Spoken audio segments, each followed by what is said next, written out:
Dhaggeeffattootaaf hordoftoota keenya kabajamoo kun hordofaa jirtan Oromiyaa Dijiitaal Miidiyaa qophii addaati. Qophii addaa keenya kan guyyaa addaatiin waan tokko irraa dubbachuuf dhufe dhimmichi isaallee dhimma siyaasaati. Dhimma siyaasaa kana irraa erga dubbachuu dhiisee yeroo dheeraa tureera. Garuu yoo wantichi atirraa dheessitu yoo immoo inni sirraa hin dheessinee fi wanti sun yoo deddeebi'ee dhufe dirqama waan sana irraa dubbachuu fi dirqamta jechuudha. Anis waan kana irraa dubbadha erga jedhee oolee bubbuleera. Haa ta'u dhimmichi kun yoo irraa dubbadhes yoo irraa dubbadhuu baadhes yoo irraa dubbadhes maal ta'a waan jedhus yeroo ofii kennee yeroo irratti sammuu kee waliin mari'achaa turetu ture. Haa ta'u dirqama gaafa nama miidiyaa taatee waa'ee miidiyaa hojjettu, miidiyaan immoo kan hojjetu waa'ee sabaati, waa'ee namaati, sagalee namaa ta'u. Akkasumas rakkoolee jirani bakka rakkooleen jiranii baasee argisiisuu fi akkasumas yoo wanti gaariin hojjetame waan gaarii hojjetames gurra ummataatiin ga'uu fi jajjabeessuu ta'a jechuudha. Kanaaf dirqama irraa dubbachuu murteessee dhufe jechuudha. Innis maali yoo jedhame akkuma yaadatamu tibba darbe naannoo Sadaasaa keessa boqachuu Profeesar Amdeessaa Tusootiin wal qabatee Sadaasaa keessa boqatanii muddee gara Oromiyaa yookaan biyya Itoophiyaa naannoo Oromiyaa dhaqee ture. Rakkoolee achi keessatti jiran hedduu argee akkasumas yeroo gabaabdullee yoo ture akkuma ijji kiyyaan tokko bulee ijji kiyya lama bultee akkuma jedhan sani waa hedduu argee waa hedduullee hubadhee waa hedduullee dhaga'ee wantoota irraa dubbatanillee wantoota dhiisanillee hedduutu jira jechuudha. Haa ta'u garuu wantoota adda irraa dubbachuuf deemu kana wantoota naannoo keenyatti beekamaadha. Garuu irra guddaa kun akka naannoo Oromiyaatitti beekamaa haa ta'u malee naannoo keenya kana naannoo Godiraa Arsii Lixaa kanatti naannoo keessattuyyuu aanaa Nageellee Arsii keessatti wantoonni akkanaa ni ta'amaniyyuu jedhameeyyuu guyyaa itti tilmaamne hin qabnu jechuudha. Inni kunis maali yoo jenne darara lammii yookaan darara saba Oromoo uummata naannichaa irra gahaa jiru arginee cadhisnee bira darbutu nutti ulfaate jechuudha. Maaliif kana yoo dubbannu qaamni uummata kana miidhaa jiru eenyu maalii ka jedhu irraa dubbachuuf deema jechuudha. Irra guddaa biyya san keessatti akkuma beekamu magaalota hedduu keessa daddarbinee arginee jirra. Magaalaan yookaan Nageellee Arsii aanicha keessatti misoomni hedduutu taasifamaa jira. Misooma guddatu taasifamaa jira. Misoomni taasifamu kun immoo magaalota biraatiin wal bira qabnee yoo ilaallu magaalota guddinaan ariifatanii saffisaan fiigaa jiran keessaa kan sadarkaa duraa irratti argamtu natti fakkaatti. Garuu misoomni bichaan yookaan misoomni qofaan bu'aa maal qaba waan nama jechisiisutu naannoo sanitti raawwatamaa jira kan jedhu. Kana irraa qaamni waan kana irra hirmaataa jiru waan kana irratti saba dararaa jiru dhaabbachuun dirqama yaada jedhu waan qabuuf jechuudha. Kana yoo jedhu aantummaa uummataaf argisiiseeti malee qaama tokko irra duulee yookaan qaama tokko irra duulchisu qaama tokko deeggaree yookaan tokko irra duulchisu osoo hin taane rakkooleen akka sabaatitti rakkooleen akka uummata Oromoo Arsiitti naannoo Arsii kana keessatti uummata irra gahaa jiru kunini dhaabbachuu qaba. Garuu bifa kamiin dhaabbachuu qaba yaada jedhu irraattillee nan dubbadhaa jedha. Kanaaf dhimmichini dhimma adda bilisummaa dhimmicha waraana adda bilisummaa Oromoo amma yeroo ammaa kana mootummaan waraana shanee jedhee waamuun kan wal qabatu ta'a. Yeroo kanatti akkuma beekamu kana dura kan beennuuni naannoo Wallaggaa akkasumas naannoo Shawaa kaabaas akkasumas jiddugala Oromiyaa kana keessatti yeroo maatii ilma keettu shaneetti makame ilma keettu adda bilisummaa Oromoo waraanatti makame jedhanii uummata dararanii fi yeroo baay'ee nama rashanan argaa turre yeroo mana ragguban argaa turre naannoo Booranaatis Gujiis kanneentu ta'amaa ture jechuudha. Yeroo kanatti immoo naannoon keenya tasgabbii qaba ture nagaa qaba ture jechuudha. Yeroo kanatti immoo wanti fagootti ilaallu suniin amma dhufee balbala ga'ee qe'ee nu ga'ee yoo arginu dirqama kan kalee dubbataa turre kan kalee wanti kun sirrii miti dhiisaa jedhaa turre har'a waan kan irraa dubbachuu maaf cadhisnee waan jedhus yaadeetiin waan kan irraa dubbachuuf ka dhufe dhimmichi akkuma jalqaba kaasuuf yaaletti namoota naannichaa keessatti hedduu dararaa namoota ragaa jiraachuu qaamaanillee arge guraanillee dhaga'e nama waliinillee taa'ee dhimmicha irrattis mari'adhee dhufe jechuudha yeroo muddee biyya ture keessatti jechuudha. Inni kun maali wantoota hedduu nama fokkisan wantoota nama jibbisiisoo hedduutu ta'amee jirallee. Inni kun maali inni gaaf namni tokkotti gaafa ilmi tokko gaafa qe'ee tokko dhalatee namni tokko gaafa dhalatee guddatee akkuma addunyaatittuu gaafa umuriin isaa waggaa 18 guute itti gaafatamummaa maatii sana jalaa ba'ee of danda'ee badii hojjeteefillee mootummaanillee adaba inni kun seera ittiin bulmaata mootummaa biyya keenyaa gubbaallee waan jiraati jechuudha. Kana oduma beekamee jiru mootummaan biyya bulchaa jiru mootummaan badhaadhinnaa yookaan bilisiginnaa kan naannoo Oromiyaa yeroo baay'ee yeroo garaagaraatti irra deddeebi'ee ilma keetu maatii kee keessaa adda bilisummaa Oromoo yookaan waraana shaneetti makame jedhee yeroo jumlaan manoota namoota gubu midhaan immoo akka maasatti ibiddatti qabu midhaan haamame bakka haamametti tuulatti ibidda qabu mana guutumaan guututti maatii sana barbadeessu utu mul'ata. Inni kun furmaata sirrii hin taane furmaata mootummaa badhaadhinnaati ofiin jedhu irraa kan ta'amuu hin qabne jedhee jala muree dubbachuu barbaada isa kana jechuudha. Namni waan ijaara malee waa hin diigu jechuudha. Namni guddaan amma dhaabbanni yookaan paartiin badhaadhinnaa paartii gara guddinnaa deemaa jiru jedhee akkuma maqaa isaa haati katittiin hojiilee garaagaraa hojjetaa jiru illee haa ta'u garuu yeroo garagalee misooma namni midhaan sana akkatti madaabaraa sana midhaan ittiin facaafatu eessaa argate akkamiin akka waan san godhate oduu beeku oduu rakkatee uummanni kun midhaan sana qotatee sadarkaa saniin gayatee jiru osoo beeku midhaan sana ofii isaatiin mootummichinu kaayyoon isaa uummanni biyyattii naannoo Oromiyaa keessa jiraatu midhaan nyaataatiif of danda'uu qaba.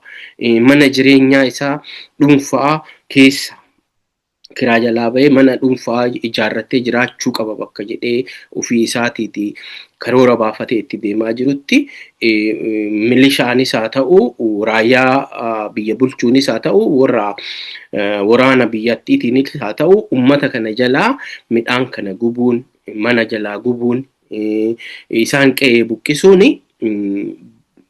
furmaata sirriitii miti yaada jedhu qabaa jechuudha. Inni kunini akkuma kana dura jedhaa ture naannoo biraatti wanti dhagaa turre jidduu bara kana amma bara 2018 kana gara naannoo keenyaa heeban shanan irraa kaasee hagaasi ganda bombaa sooreejji jedhamu gaara duuroo kan gara dikii gubbatta naannoo kana hundatti waraanni adda bilisummaa Oromoo gaara goljoota basaquun kanneen qabatee bobba'uun isaa dhagayamee yeroo baay'ee hin jira.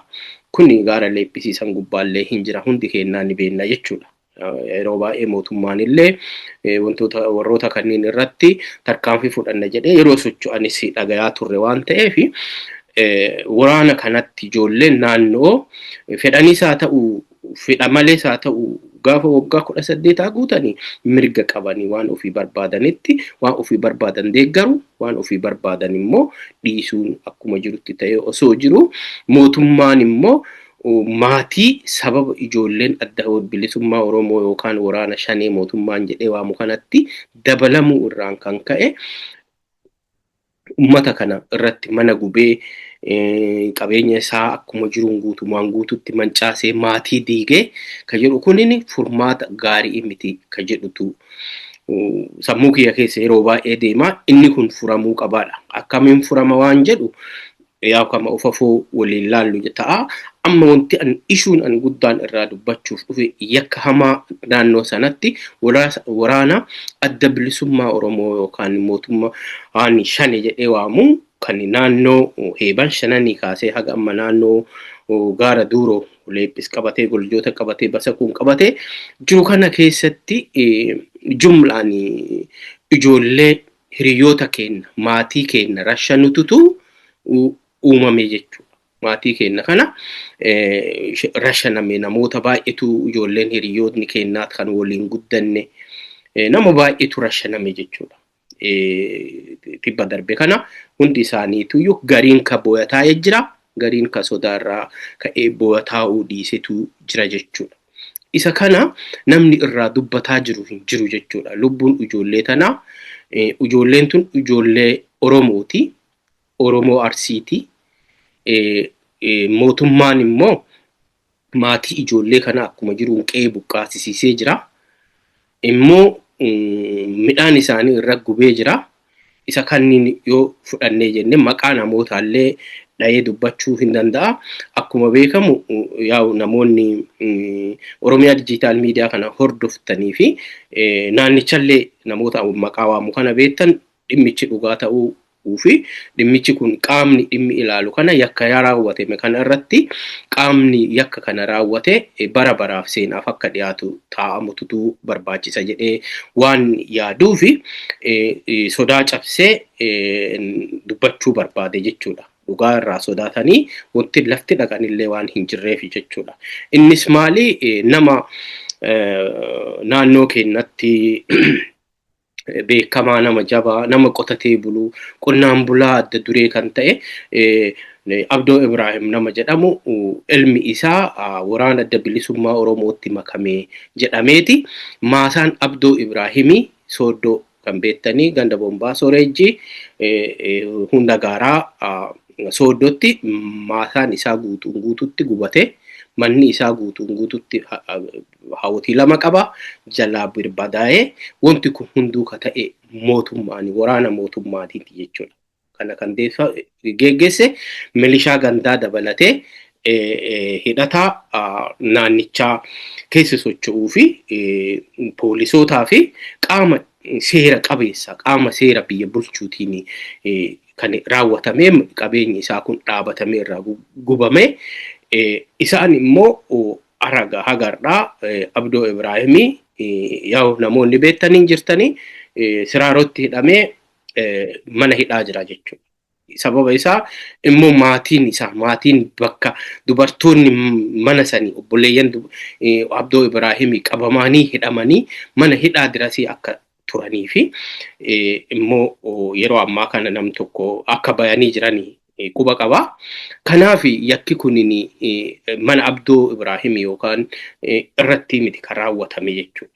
Namoota kana namoota naannootti buqqa'ee naannoo anamma isiniin jedhu naannoo keenya kana mana keenya bira jechuudha. Namoonni kunniin hundini maal ta'anii jiranii akkuma jiruuni tokko waraana adda bilisummaa dheessanii tokko mootummaa dheessanii hundi isaaniiyyuu qe'ee waan qotatan lafa gatanii midhaan isaanii osoo hin galfatini hundi isaanii gara magaalaatti baqatanii kan kiraayyuu waan kaffalatanii hin dandeenye jiruu gadadootiif saaxilamanii jiranii jechuudha. Maatiin kunini maatii Oromooti, maatii Arsiiti, nama irraa dubbatu namni sagalee ummata nama tokko waa'ee nama tokkootiif waa'ee nama lamaatii miti kaasaa jiru.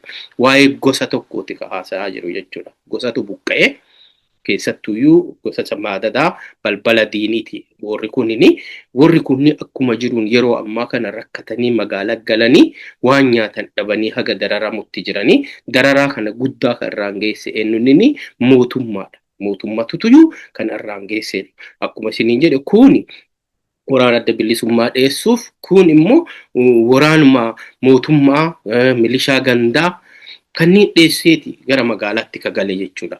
Isa booda maaltu ta'ameedha amma? Uummanni kunini wanti kun ta'amee booda maaltu ta'ame? Wanta ta'ame wanti sukkanneessaa waan badaa mootummaan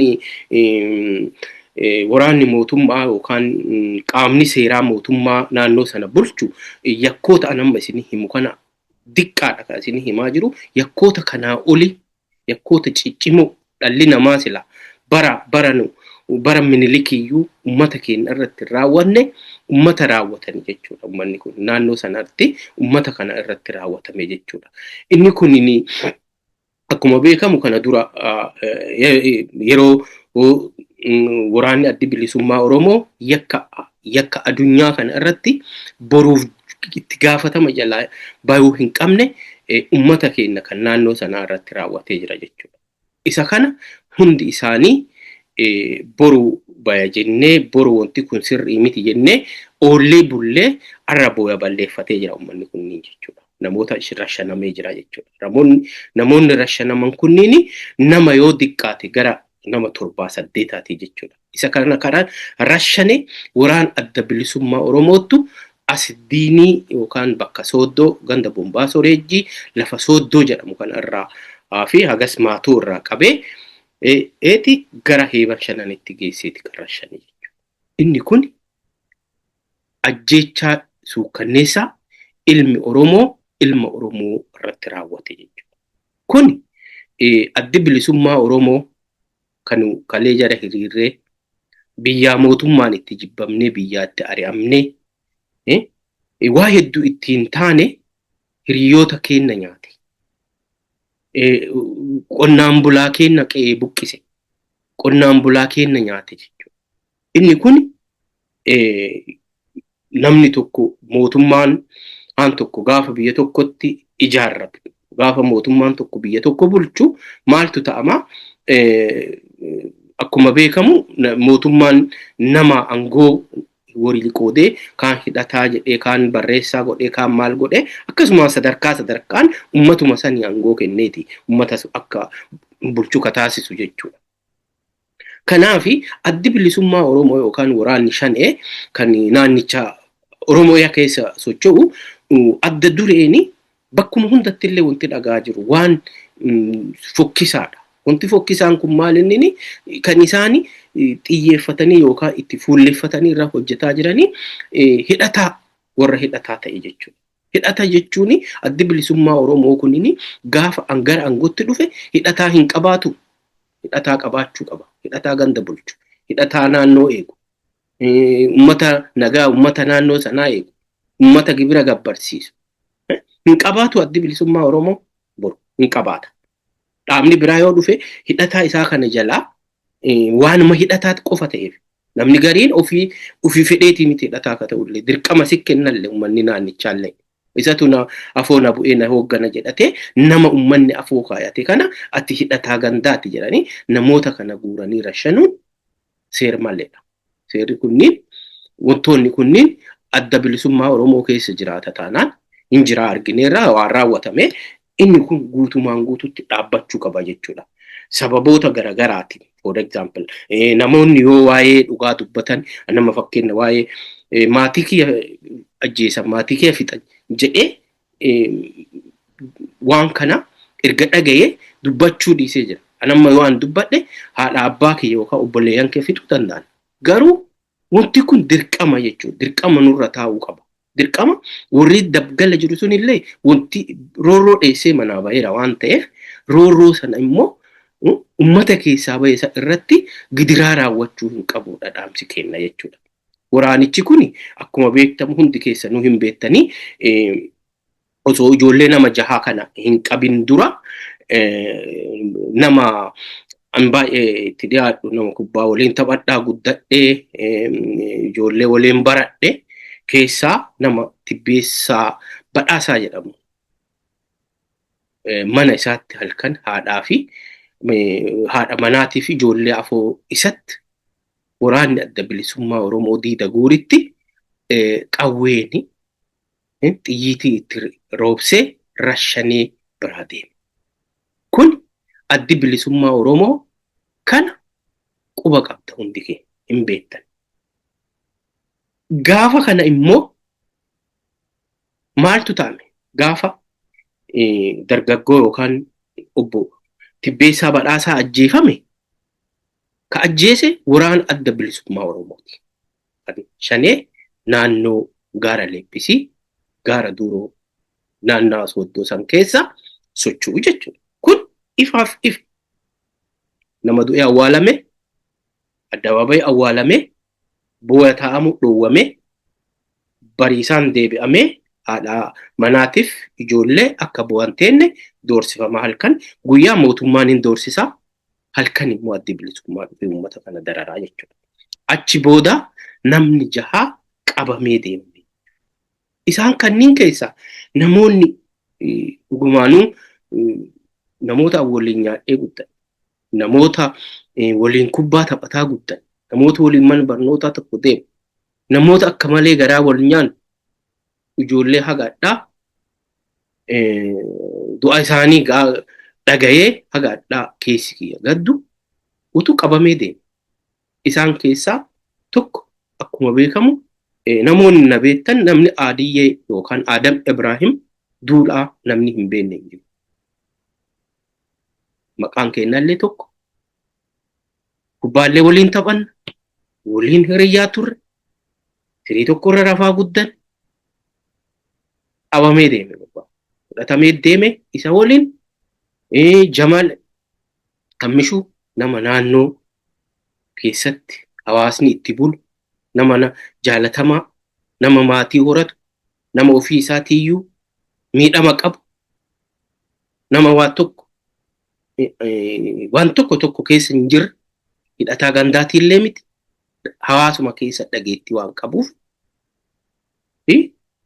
fuudhanii deemanii jechuudha. Anii fi obboleessi isaa baay'ee hiriyyaa turre jechuudha. Yaa namni obboleessaa Jamal Kammishuu namni hiriyyaa kiyya ta'uu fi waliin guddatuu keenya hin beektanii dubbii dhugaa kana jechuudha. Ka biraa immoo ijoollee waluma maatima tokko keessa nama maqaan isaa Qaasim Ida'oo jedhamu ka abbaan isaa yoo qaama miidhamaa ta'e Qaasim Ida'oo Haji Abdulqaadir Duulaati. Adam Ibrahim Duulaati. Jamal Kammishuu Haji Abdulqaadir Duulaati. Kunneen obboleeyya. Ijoollee tana fuudhanii deemanii ka biraa immoo daa'ima ganaa ijoollee lafaa dhuftu, ijoollee boru biyya kana jijjiiru, ijoollee waa hedduu godhuu danda'e. Nama maqaan isaa Mustafaa Tashitee jedhamu. Kan warra kurfeessaa, morkaa kurfeessaa. Maatii tokko abbootii wali aananii jechuudha. Kun immoo Habiib Shukuraa nama gaafa dargaggoo Tibbeessaa Badhaasaa ajjeesan qabaman keessaa Bashir Haji Abdallaa fi Haji Abdallaa Kabaroo namni hin beekne hin jiru maatoo. Akkasumas kun Fayyisoo Tulluu. Kunniini baay'ee waan nama gaddisiisaati jechuudha. Sukkanneessaan wanti sukkanneessaa hamaan kun kan raawwatameeni dhaabnu jala deemu. Adda bilisummaa Oromoo, waraana adda bilisummaa Oromoo naannoo keenya socho'ututuyyuu ijoollee tana gaafa Tibbeessaa Badhaasaa ajjeesan qabanii deemaniini ijoollee tana erga achi tursanii booda dirretti tarkaanfiin sukkanneessaa lubbuu baasaa kun raawwatame. Inni kun madaa bara baraati. Maaliif nu hiriyootaa fi nu maatii namoota naannoo sanaatii fi gochi akkanaa kun naannoo keenyatti illee baay'ee hin turre. Inni kunini amma seera dhabiinsi kun namni walii garaa jabaachuun kun namni sababa siyaasaa garaagarummaa qabu baasee warra shanuun kun dhaabachuu qaba. Ummanni kun mootummaan guyyaa dhufee gibira harka 5-6 irraa fuudhaa, mana irraa gubaa, qabeenya irraa gubaa, horii irraa oofaa, qe'ee buqqisaa yoo jedhe. Kaafee immoo akkuma ta'ee guyyaa dhokatee daggala seenee mootummaa jalaa ba'e waraanni adda bilisummaa Oromoo immoo galgala dhufee maatii kana ijoollee kana bifa amma jedhe kanaan guuree qe'ee irraa fageessee yoo rashan baay'ee garaa nama baay'ee madaa bara baraaf nama keessaa hin baane, madaa bara baraaf keessaa hin baanetu raawwatamee jechuudha. Inni kun maali? Furmaata argachuu qaba. Furmaata argachuu qabaan maali? Qaamni lamaanuu qaamni hidhatee naannicha keessa socho'us roorroof dhugaatiif manaa baheera yoo ta'e gidiraa hamaa akkanaa kana ummatatii qabsaa jedhee manaa bahee fi irratti raawwachuu dhiisuudha qaba. Kun jala muramee kan taa'amuu qabutu isa kana. Immoo waraanni gaafa ijoollee tokko manaa baatee gara waraanaa kanatti makamtu, mootummaan immoo gandi immoo aanaanii sun immoo ilmi ebaluu gara waraanaan makame jedhee maatii kana adamsee qabeenya isaa irra gubu, horii irraa oofu, mana isaa irra gubu, lafa irraa qotatee itti dhalatee irra guddate dhala kana. Lawaan biraan qabu manni kun lafatti masan qaba. Isaan irratti isaan irraa buqqisee irra gubee dararaa hamaa kana irra geessuu dhiisuuni dirqama. Kanaaf anamma waan kana dubbadhe boru waan maatii kiyyarra qaamni kamuu geessuu hin beeku. Gaheera wanti jijjiiramaa guddaa jiraachuu dhabuu mala. Nu maal deeggarra? Biyya san keessatti nageenyi haa dhufuu deeggarra malee hammeenni haa hafuu deeggarra malee hammeenni hafee namni bahee qotatee nyaataan of danda'e hiyyummaa jalaa akka ba'u deeggarra malee tokko tokkotti morkatee tokko shiftaa ta'e tokko ari'aa ta'e tokko ari'atamaa akka ta'ullee hin barbaadu. Siyaasaa akkasiillee hin geggeessinillee hin geggeessuunillee borullee jechuudha. Dirqama dhugaan immoo uummata keenya dararaan uummata keenya irra gahaa jiru dhugaan bahee mul'atee qaamni dhimmi ilaalu jaalmarroonis yoo taate dhimmi kunini hoggana waliigalaati ati jaalmarroon yoo hoggana waliigalaa taate wantoota anammasii eeru kana wantoota amma asirraa dhageettu kana hundi keessanuu miidiyaa hordoftanii duukaa bu'aatii qoradha. Ijoolleen tunini lakki hin duune hin jirti yoo jettani irra shanamne isintu kijibe yoo jettani ijoollee tana nuu fida. Maatiin booyataa'eera. Akkuma argitan hundi isaa naannoon namni boo'ataan hin dhandhe hin jiru naannoo keenya. Waan dhossaatiin miti. Kana mootummaan immoo ummata kana biyya bulchaattan waan taataniif paartii guddaallee waan taataniif ummanni kun yeroo ammaa kana waan nyaatu dhabee ummata magaalaa dhaqee waa bitatee zayitii fi shunkurtii waan gaazii bitatee galuun ala magaalaa keessa jiraachuu hin barannetu hawwatiin jaaroleen magaalatti badanii dararamaa jiranii maqaa kanaan ummata kana lafa isaanii itti dachaasa. Yoo akkuma isinuu jettanii addi bilisummaa Oromoo waraanni adda bilisummaa uummata Oromoo kun ummata kana jeeqaa jiraate ummata kana isintu aangoo isaan caalaa qaba ummata kana irraa warra kanallee eega yoo dandeetta. Kanaan ala ummata hin dararina Rabbi jedha. Ummanni dararame nullee bakka jirrutti biyya ormaatti baqannee bakka jirrutti tasgabbii dhabnee keessi keenya cabee gaddine gaddabadaa keessa jirra. Kunini please qaamni lamaanuyyuu qaama Oromooti. Yoo dandeettani bakka waliigaluu dandeettanitti waliigala. Yoo dadhabdan immoo ummata kana hin dararinaati. Tokko maqaa tokkootiin dararee tokko immoo tokko maqaa tokkootiin tokko ajjeesaa jira. Ka du'aa jiru jidduu kanatti ummata kana ummanni gara hedduu du'e. Ilmaan isaa hin dhabe, qe'eellee hin dhabe, qabeenyallee hin dhabe. Wanti inni qabu yeroo ammaa kana lubbuu isaa ta'adha keessa jirtu tana tayoomna keessaa baati jedhee eeggataa jiru sana qofa ta'uu hin dagatina. Immoo ummanni keessattuyyuu namoonni viidiyoo tana dhageettan warri nageelle Arsii, Basaquu, Goljoota, Eeban Shanan as gaara haga diireetti gaara gubbaattuyyuu baatu wantoota kana wanto amma jedhamaa deemamaa jiru kan dararaa ummata irra gahaa jiru kan nama meeqatu hidhaa jiraata.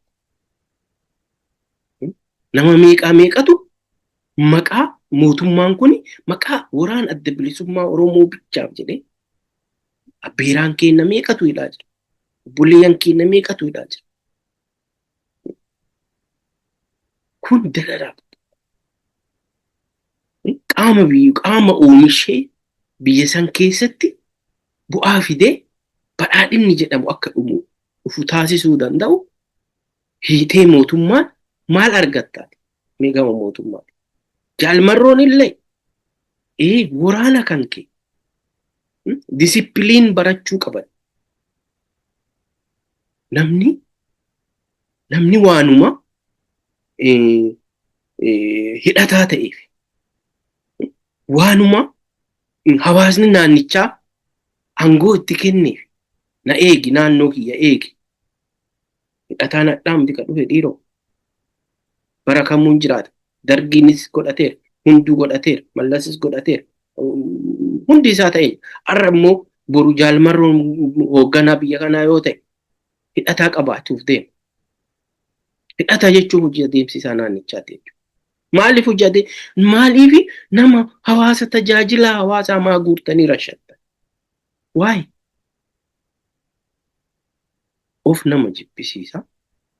Kun disipiliiniin ala ta'udha. Yeroo tokko viidiyoo qabdanii maal jettanii namoota qabne akkana kunuunsine akkas goone soba kun nun sobina. Nullee barqaamaa ba'oo kana. Nullee qaama mootummaa kana. Qaama kamiyyuu. Lamaanuyyuu oduu akka kiyyaati. Oduu akka kiyyaati. Qaamni kamuu kan hidhatee naannoo sana keessa socho'u. Mootummaanillee maaliinillee ummata kana firii oduu godhee ummanni kunini hiyyummaa hammaatee gateetti gubbaa jiru kan ofirraa akka kaasuuf oduu gargaaran yaada jedhu qabna malee mootummaa kenna.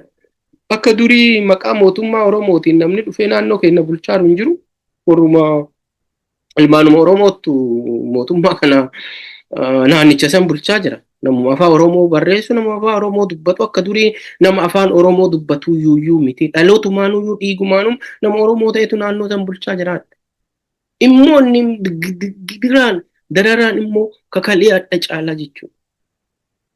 immoo kalee abaa'oo ka jedhamu daggala fagoo ture. Har'a immoo uummata jala jira. Uummata bira ofitti qabee jira jechuudha. Waraana adda bilisummaa kana eenyutu ofitti qabee jira? Uummata ofitti qabee jira. Bakka uummanni ofitti qabee jiru kanatti yoo uummanni isa ofitti qabee jiru keessaa nama inni na tajaajila jedhee bakka buufate hidhata jettanii fuutanii karaa shantan taate no kuni yaada hama yaada badaadha ka buru yoo gaafa aangootti illee dhufne akka waraana adda bilisummaa Oromoo kanatti akka siyaasa ABO'titti illee lubbuu namaa ajjeesuun yookaan ijannoo akkana fudhatuun seeraan walitti lafataa hin turre nullee barii miseensallee yoo ta'uu baannee jenne yeroo gabaabaa keessa turreerra. Garuu diinni keenya ABO. Bilchiginnaa yoo diinni isaanii ABO. Kanan dagatina. Hundi namaa ABO jechuun bar Oromoo jechuudha. Har'a bar mootummaan kaabaa yookaan warri naannoo sadii fi naannoo tokko yeroo baay'ee mootummaa muummee ministeera Itoophiyaa Dr. Abiyyi kan amma jiru kana mootummaa shaneetii jedhu. Sababa qabu. Maaliif nu hundi Oromoodha? Oromoon hundi ABO'dha. Dhumate. Kana hundi keenya waan tokkoof deemna. Kallattii tokkoof deemna. Warri adda bilisummaa Oromoo illee waan isin barbaaddan hin beekna. Waan kalee nu barbaannu barbaaddanii bara. Waan nu beekalee barbaannee humnaan dadhabnee sodaannee biyyaa baane barbaaddu miti. Isa argatuuf immoo nama ajjeesuuni nama nagaa ajjeesuun dirqama isin irraan barbaachisu. Kun shame nama jibbisiisaa kana dhiisaa dhaamsa kiyyaa furmaanni hin dhufa taanaan hin dhufu taanaan maarree waan ofafuu deemama ilaalla. Gama lamaanuu wanti ani irra haasee kun waan dhugaa irraa 99% dhugaadha. Dhibba waan dhugaati waan ta'ame waan ta'amaa jiru immoo sababa kanaaf jettanii deebitanii nama biraallee Oromiyaa digital media irratti Adamoo waan akkasii dubbate jettaniillee nama biraa akka darartanii wanti kun mor dhugaa ta'uu boru waliin argina. Isa isin kadhachuutti hin jiru jechuudha. Lubbuu namaan baasina, naman dararina, qaamni lamaanuu jechuudha. Qaamni mootummaallee, qaamni adda bilisummaa waraana adda bilisummaa Oromoollee ummata immoo gargaara yoo dandeetta. Nama ummata qabutu mootummaa ummata qabutu iyyuu mootummaa ta'a. Waraana ummata qabutu iyyuu boru mootummaa ta'uuf deema jechuudha. Kana hubadhaati ummata kana yoo isaanillee nama qabdanillee nama qabuun tooftaa ta'uu danda'a. Tooftaa keessan ta'uu danda'a. Warri adda bilisummaa Oromoo yoo qabdan immoo namoota kana nama booji'ame tokko boojite jechuudha. Nama qabde jechuun nama booji'e ajjeesuun safuudha. Aadaa keenyattu safuu. Nama boojite tokko erga boojite fuutee ajjeesu jechuun aadaa keenya keessallee hin jiru. Aadaa Oromoo keessallee kaleellee hin turre. Har'allee borullee jiraachuuf hin deemu shiftummaa yoo ta'e malee. Nama fuutee geessitee daggala geessite san waliin kaayyoo kee barsiifte, kaayyoo kee fudhachiiste, waliin waan mormaa jirtuuf mormuu oduu dandeettu ummata kana waanuma kalee mootummaa keessaa hidhataa ta'eef yookaan amma namoonni as keessaa nama lama saditu hidhataa. Kuwwan waan tokko warroota maqaamaa gaafas achi turan jumlaa fuudhamanii deemanii jumlaan ajjeefamanii jechuudha. Ka ajjeese waraana adda bilisummaa Oromoo eeban shananitti ajjeefama. Ijoolleen hundi itti naanii ala tibbeessaa badhaasaatiin ala namoonni kuwwani heban shanan geeffamaniiti ajjeefaman. Isa kanaaf ragaa mootummaan illee harkaa qaba. Karaa kamiillee akka dhufee namaa naannoo sanaa hundatu beeka. Isin waraanni adda bilisummaa Oromoo illee ni beekta. Kanaaf please waan kana dhiisuun dirqama waan ta'eef namoonni kun adda warri du'e kun nu galway. Dogongoraan ajjeefamanii dogongoraan ajjeefaman. Eentu ajjeese? Obboleessa ajjeese. Obboleessatuyyuu obboleessiyyan isaa ajjeese jedha. Obboleeyyantu wal ajjeese. Addi bilisummaa Oromoos obboleessaa warra du'eeti. Mootummaan illee qabeenya irraa gube obboleessaa warra kana du'eeti. As keessa namni tokko alagaan nu keessa hin jiru. Ofumaa wal miidhaa jirra. Ofii wal ajjeesaa jirra. Ofii wal ajjeesuun ofii wal miidhuun dhaabbachuu qabaan dhaamsa kiyya. Dhaggeeffattootaaf hordoftoota keenya kabajamoo kun hordofaa jirta Oromiyaa Dijiitaal Miidiyaa qophii addaati. Yaadicha kana share godhu walii qoodaa akka namoota baay'ee bira ga'u naa godhaa. Please yeroo baay'ee akka jedhee isin gaafadheen beeku. Dhimmi kun dhimma mootummaa birallee ga'uu qabu. Dhimma waraana adda bilisummaa birallee ga'uu qabu. Dhimma qaama dhimmi isaa ilaallatu hunda bira ga'uu qabu waan ta'eef please share naa godhaa. Viidiyoo kana namoota biraan naa gayaa. Rakkinni kun dhaabbachuu qaba. Dararaan kun immoo sadarkaa amma jiru kana bira darbee haawwotiif abbolee namoota gugurdoo mana keessa ciisaa jiran bira ga'uu akka hin qabne. Achi asitti akka dhaabbatu. Dubartoota bira akka hin geenye. Haawwolee teenna bira akka hin geenye.